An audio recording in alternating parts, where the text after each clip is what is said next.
Welcome to Ashes of Creation Weekly and this special AMA episode. This is a very compact version where Steven's answers has been compressed to the minimum, so let's get to it.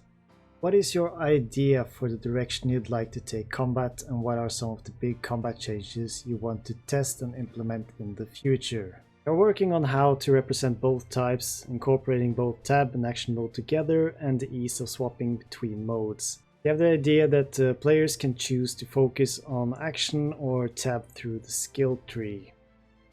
Will the Bard class be more like D&D support archetypes, more like the Bard's Tale all-around fighter with supportive capabilities? And Steven said more heavily on the support side, but still having well-rounded offensive and defensive option. Do you have any plans to create OST for certain individual bosses, like their own theme? And the answer was a yes.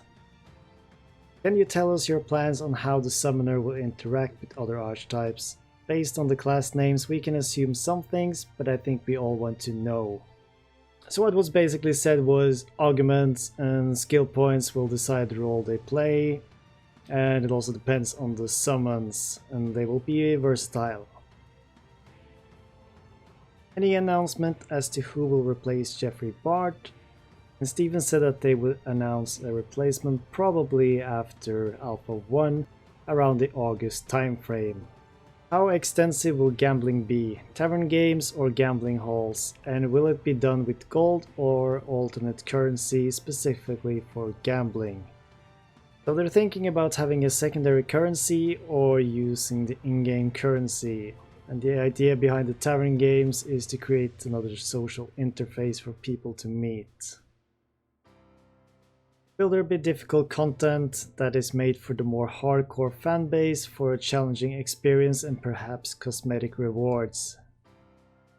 And it was said, reaction of the world to the player, so the behavior tree of the AI might change towards players who are performing better than expected against, for example, a boss. So the boss might use more AoE depending on the numbers in the party, activate rage, recovery, and buffs, and so on. Do you worry that people end up feeling disappointed in Ashes due to overhype, or is that just par for the course? And he never really answered the question, but in short, they don't need your money to finish the game. Sit back and relax and join in and watch the journey. And if you want the game when it releases, then that's great. Can you share or tell us anything new about the development of the orc races, particularly the Vec?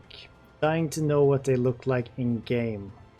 And he said we'll probably see some more of the orc races at the end of the year. How will you stop big mafia guilds from owning all the good dungeons and world bosses by camping them? And it was a lot of talk around it, but the world is very large, so it will be very difficult to take over all the good dungeons in the world.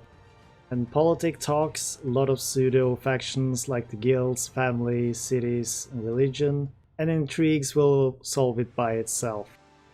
What is your opinion on expansions making all previous content obsolete and effectively reducing the amount of meaningful content as opposed to expanding it?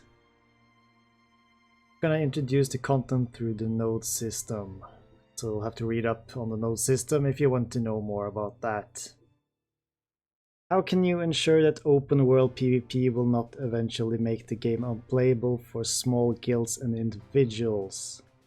So the corruption system punishes those who attack non-combatants, and they will get debuffs and will lose gear if they get killed. Bounty hunters can see the corrupted on the map, so they can hunt them for their gear. If you want to read more of the corruption system, I will leave a link to that down below. We've heard a lot about the PvP side of the game, and we know that 80% of the world is supposed to be contestable, so what will AOC be able to offer PvE focused players that are not involved in PvP? And in short, he said it puts you in a world with other people. AOC is not a single player game. And in my own opinion, the corruption system will negate most random attacks. Each Metropolis node has a superpower. For instance, scientific nodes allow teleportation between the parent node and any of its vassal nodes for its citizens. Can you tell us any of the other node type superpowers? And they have some ideas, like a catacomb dungeon for divine nodes, but they might change it in the future, so they don't want to reveal anything since it might change. You said before Ashes of Creation is not for everyone. Can you please describe what we cannot expect from the game? It seems a lot of people are projecting all their dreams onto AOC at the moment. And he said it's not a trophy for everyone type of game, so we'll have to work for it. And that was it for this AMA special. I hope you enjoyed it, and please check out their full AMA on their YouTube channel.